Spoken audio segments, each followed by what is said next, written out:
Right then guys, here I am for the long overdue final episode of my Grand Prix World Series managing Stewart. Last season, my man Heinz-Harald Frentzen won the Drivers' Championship, beating both Ferrari drivers of Fisichella and Moreira. Damon Hill also had an exceptional season with Williams.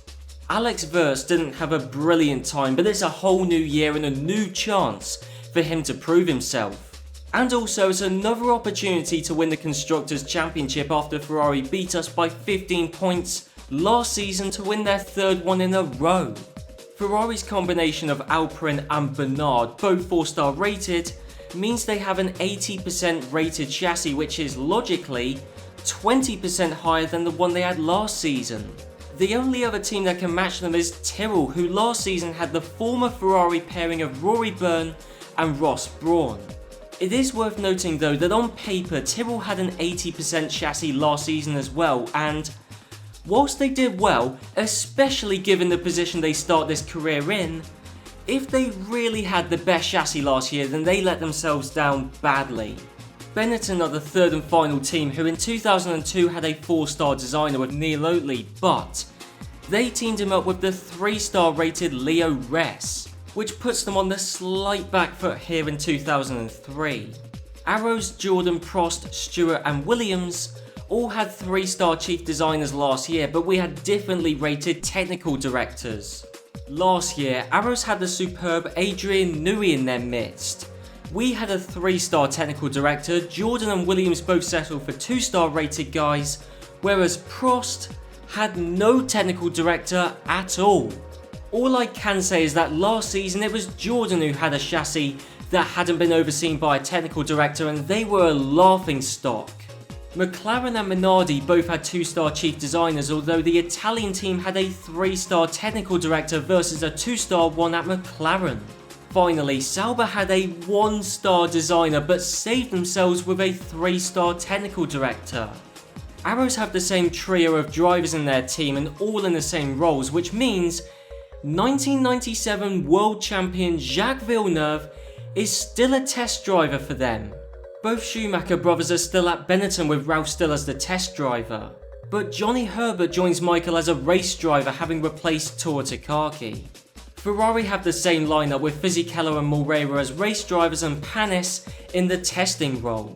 Jordan though have made changes. Redon is still there as the number 2, but Emmanuel Collard has replaced John Alesi as the team's main man and Mika Salo has replaced Juan Pablo Montoya as the test driver. Towards the end of last season, McLaren sacked David Coulthard and brought Mika Hakkinen back out of retirement. Filling that seat full-time this year isn't Hakkinen though. Instead of the former world champion, they've opted for Esteban Tuero. It's a sad state of affairs where Minardi have a much better roster than McLaren, as they have Eddie Irvine and Stefan Sarazan. Prost still have Nakano, Trulli and Badoa, while Sauber changed both of their race drivers. They brought in Jean Alesi and Juan Pablo Montoya to fill the seats vacated by Johnny Herbert and Stefan Sarazan. At Stewart, we've still got the same selection of drivers, with John Velo still on board all this time later. Takaki's replaced Salo at Tyrrell, but also the team has decided to make Takaki the number 1 and Montemini the number 2, whereas last year Salo and Montemini were on an equal footing. Finally, Williams have made one change, as it's out with Tuero and in with Pedro Diniz. Although Damon Hill is still, officially speaking, the team's second driver, and I am amazed that he's prepared to put up with that. The engines and fuels were downgraded, whereas the tyres were upgraded, as per the FIA mandate. Instead of McLaren and Arrows, it's Benetton and Prost who have joined us with Mercedes engines, and Ferrari don't have anyone on a works deal. The only team they give engines to are Tyrrell and Sauber, who had a works deal with them last year, have left them. Minardi have a works engine deal with Peugeot, whilst Jordan are still on a partnership arrangement with them. Sauber are the sole Mugen Honda powered team. Ferrari still have a works agreement with Ford, whilst McLaren have joined Williams on a partnership deal.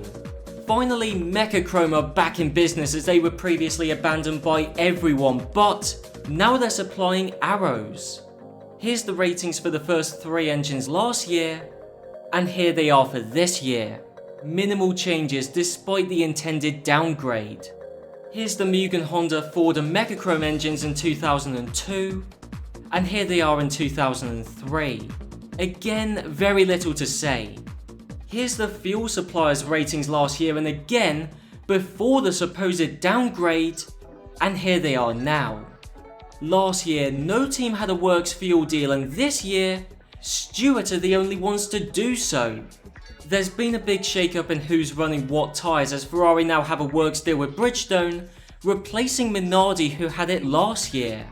Also, Tyrrell left them and Williams left Goodyear to join Stewart, Benetton and McLaren to make Michelin the most popular tyre supplier in Formula 1. Goodyear don't have anyone on a works deal since Ferrari and Williams both left them and now only have Minardi as a customer and Sauber and Arrows as partners. Finally, the tyres were meant to have been upgraded, and whilst they have, there wasn't really much room for improvement anyway. Also, all the generalisations that applied last year still ring true this year. So here we go with the first round of the season, the 2003 Australian Grand Prix. Also, it's another year where the driver numbers are totally incorrect. They're so flagrantly wrong in so many ways that I'm not even going to bother explaining why. In the race itself, Ferrari held on to their 1-2 with Fisichella winning the first round of the 2003 season. Frentzen took the final spot on the podium, and encouragingly, he was only 6 seconds behind Moreira and 11 behind Fisichella. Jan Magnussen for Arrows beat Michael Schumacher in a Benetton to 4th, whilst Eddie Irvine secured yet another points finish for Minardi as he claimed 6th overall. A total of 6 drivers retired, and one of them was Alex Wurz, and he went out due to a personal error. So he hasn't improved on his 2002 form.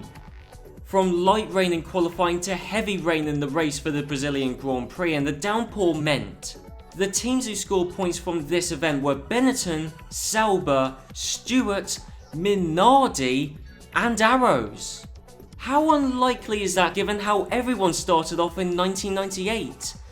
Sure, Benetton are a strong team, and with Michael Schumacher in one of their cars, it's no surprise they won the race. Then again, who would have guessed that he would have lapped everyone at least once, and everyone except second place Jean Alesi at least twice? Frentzen took 3rd place for the 2nd time in a row, and Wurz finished. Eddie Irvine scored 2 more points for Minardi with a phenomenal 5th place. And Ricardo Rosset, of all the drivers, crossed the finish line in 6th to score his first ever Formula 1 championship points. It was an entirely dry Argentine Grand Prix, and our driver Frentzen improved on his 2 previous 3rd place results as he went 1 better, beating Moreira, but he was still around 3.5 seconds behind Fisichella come the checkered flag. Moreira finished in 3rd, and then it's quite a drop back to the best of the rest, led by Tyrrell.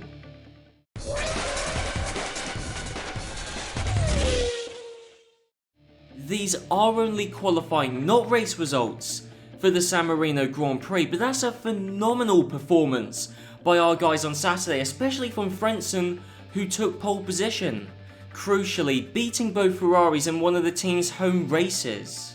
Astonishingly, in the race itself, 9 of the 22 starters didn't make the checkered flag, including Schumacher, who retired for the 2nd race in a row, and Moreira, who went out with a hydraulics issue. More importantly though, Wurz also went out with a hydraulics failure, and Frentzen suffered his first DNF of the season with an electronics problem. With all of those front runners out of the way, Fisichella had an uncontested race win with Jan Magnussen 2nd, Takaki 3rd for Tyrrell and his teammate Montemini in 4th, and then you've got Rosset in 5th and Alesi in 6th, with Damon Hill still missing out on scoring any points, as he finished in 7th. As if this season couldn't surprise me anymore, Ricardo Rosset goes and wins the Spanish Grand Prix. Wurz beat Frentzen to 2nd, which is a change of form, and Tyrrell got yet another 5 points to their name, with Takaki again as their leading driver. Magnussen for Arrows scored a point, but the entirety of Benetton didn't. And neither did Ferrari, as both red cars broke. Damon Hill got disqualified, so it's clear that Williams, in a desperate attempt to repair the damage that Frank Williams did to his own team, have resorted to cheating. Whilst reliability may be an ongoing issue for the Scuderia, speed isn't, as despite all of our car upgrades, Celso Moreira won the 2003 Monaco Grand Prix. Then there's Alex Frentzen second, Jan Magnussen, a former Stewart driver, in third place, and he beat the defending champion of Frentzen, who was fourth across the line. The big news though, apart from the fact that Tuero in the McLaren was disqualified from the race for using illegal driver aids, is that Fisichella had his second engine failure of the year. In spite of that, Fisichella is still the man to beat in the Drivers' Championship with 30 points to his name, and his nearest challenger is Frentzen with 21. In the Constructors' Championship, Ferrari are leading that with 50 points to their name, and Stewart are on 37. Arrows and Tyrrell are both ahead of Benetton, and Minardi are on the score sheet, but McLaren and Williams aren't. The Canadian Grand Prix required intermediate tyres, which is good for us to some extent since ours are as good as they can be. But in truth, rain isn't really that good for us since we don't have the ideal drivers for those conditions. Then again, neither do Ferrari, as whilst Fisichella finished ahead of both Stewarts in second, his teammate Moreira was down in 10th and 3 laps down on where he should be. The real hero was Michael Schumacher securing victory for Benetton. Whilst Frentzen and Frentzen for Stewart scored 7 points total with 3rd and 4th places respectively. There was yet another points finish for Minardi courtesy of the endlessly impressive Eddie Irvine. And finally, Damon Hill, thanks to his legendary ability in the rain, gave Williams the team's first point of the season. The first half of the season ends with a trip to Magny-Cours in France, and it was another race win for Giancarlo Fisichella. Although Frentzen did split the two Ferraris as Moreira pit Wirtz to the bottom step of the podium. Arrows established themselves as the clear third best team with their drivers Magnussen and Rosset in 5th and 6th respectively, beating the likes of Michael Schumacher in a Benetton. Stewart's home race is also our first one with fully upgraded supplied parts across the board, and that was what it took to get our first race win of the season. Against all odds though, it was Alex Wirtz who was the winner, with his teammate Frentzen missing out on even the podium as he finished in 4th place. On top of that, Moreira beat Fisichella, and I'm surprised that Ferrari allowed that to happen.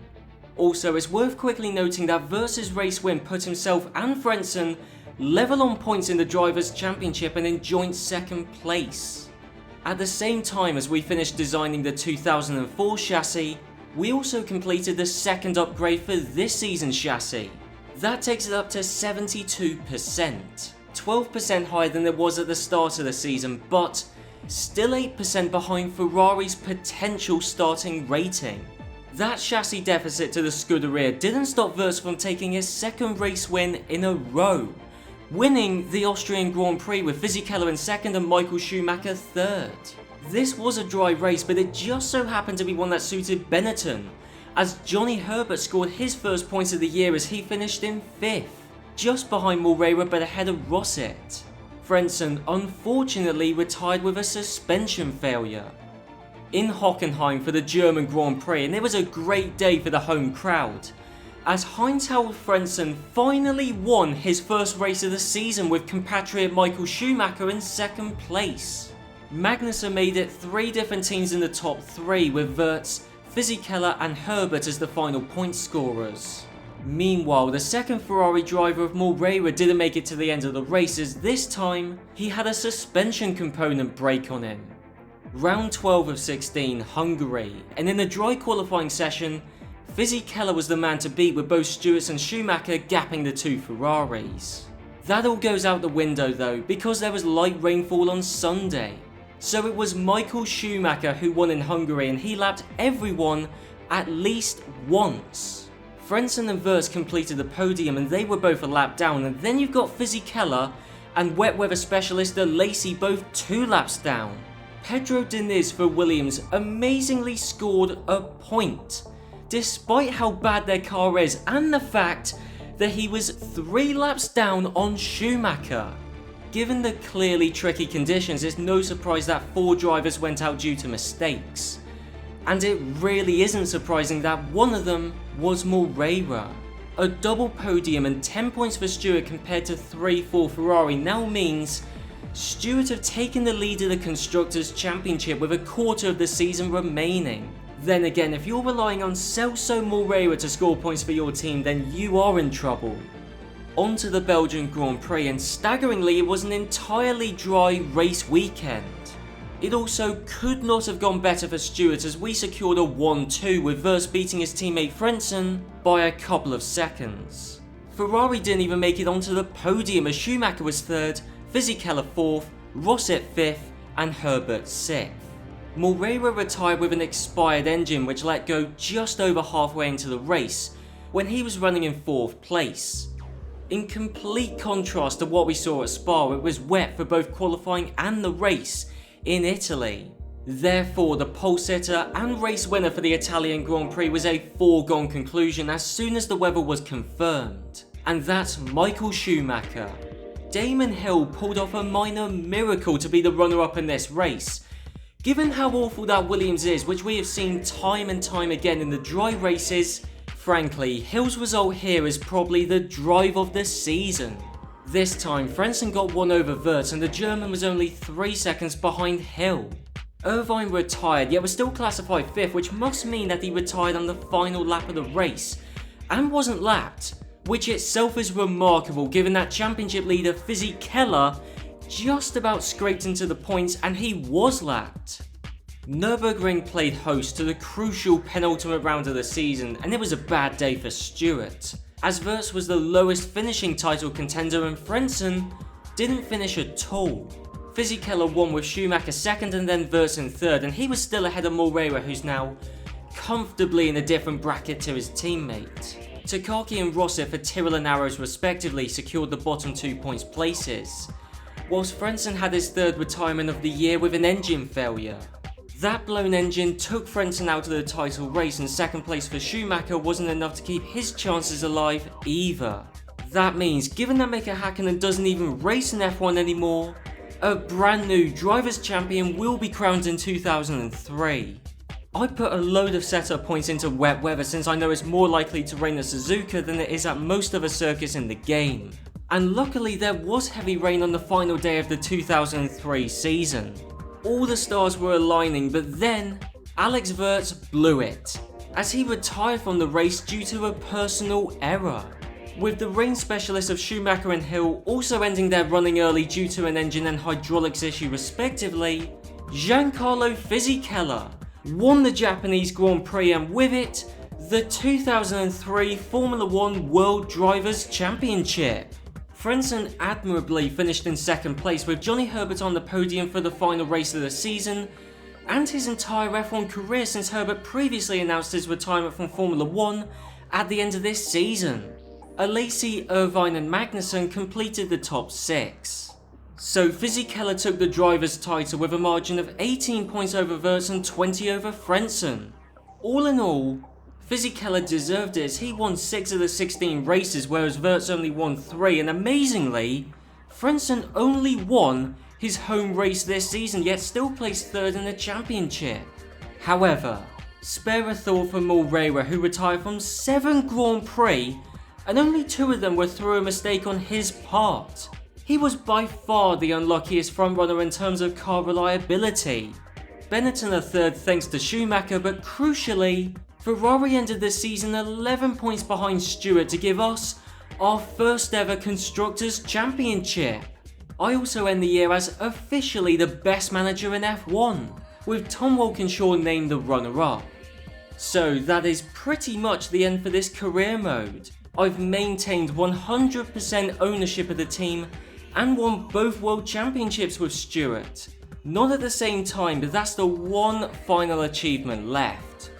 So I'll very quickly run through my attempt to do the double in 2004. And given that this was our first season with an 80% chassis courtesy of Rory Byrne, and that we replaced Alex Verts, who did alright but was a bit too accident prone, for David Coulthard, and the fact that the reigning world champion of Giancarlo Fisichella left Ferrari for a test driver role at Arrows, replacing Jacques Villeneuve, who is now unemployed, you can probably guess how 2004 panned out. That said, it was a poor start as Mercedes shafted us with an engine with only 2 out of 10 rigidity. That caused Prost and Williams, the other two Mercedes power teams in 2004, to have no pace at all in the opening round of the season, and us to inevitably retire with broken rear wings. The only consolation being that Michael Schumacher in a Benetton and Celso Moreira in a Ferrari also retired from the opening round, leaving Eddie Irvine in the other Benetton to win the Australian Grand Prix, and Andrea Montemini, yes, Andrea Montemini in the other Ferrari, to finish in second place. A double DNF in Argentina gave Moreira his first of 3 race wins in 2004, and Montemini came home in second to ensure a Ferrari won too. But post-engine rigidity fix Stewart were definitely the favourites. Coulthard took his first race win as a Stewart driver in Spain, followed up by a 1-2 in Monaco, which was also Coulthard's second win in a row. The British Grand Prix was unsurprisingly the first wet race of the year, and it was that change in weather that slightly turned the tide in the season. Michael Schumacher, the only wet weather specialist in the top 3 teams, won, with Coulthard the only driver not to be lapped, and Irvine in the second Benetton the only other driver not to be lapped twice. The German Grand Prix threw up some surprising results as Moreira won, but also Ricardo Rosset in an Arrows finished in second place and ahead of Coulthard, and fair play to Rosset because he occasionally pulls off miraculous results. Similarly, the usually awful and fictional driver of Pierre Rainbow finished in the final points place for McLaren, and that wasn't even his first point of the season. But those results, and the fact that most of the front-running drivers didn't make it to the end of the Grand Prix, meant that with 5 races to go, Frentzen, Schumacher, Coulthard and Moreira were all tied at the top of the Drivers' Championship with 42 points each. The Constructors' Championship looked like this, with Stewart on top and with 84 points, only 11 ahead of both Ferrari and Benetton. Second for Frentzen in Hungary. A 1-2 led by Coulthard in Belgium, followed by another race win for Coulthard in Italy, his 4th of the season, put us in prime position to do the double. A rain-affected Luxembourg Grand Prix gave Schumacher his 3rd race win in 2004, and strong results for fellow wet weather specialists Hill and Lacey prevented Stewart from even just securing a place on the podium. Crucially, Ferrari and their decision to cheapen out on their driver roster cost them dearly as they missed out on points entirely and were taken out of the running for both championships. So everything rode on one final race, and for it I had a near perfect chassis now rated 98%, 18 better than it was to start with. In Suzuka we were met with heavy rain once again, but this time we had the car for it, as I poured a load of setup points into wet weather just in case it rained. And it worked, as we ended the year with another 1-2 as both race winner Frentzen and Coulthard outpaced wet weather specialist Michael Schumacher. That win wasn't enough for Frentzen to overhaul his teammate, and so David Coulthard is the 2004 Formula 1 World Drivers' Champion.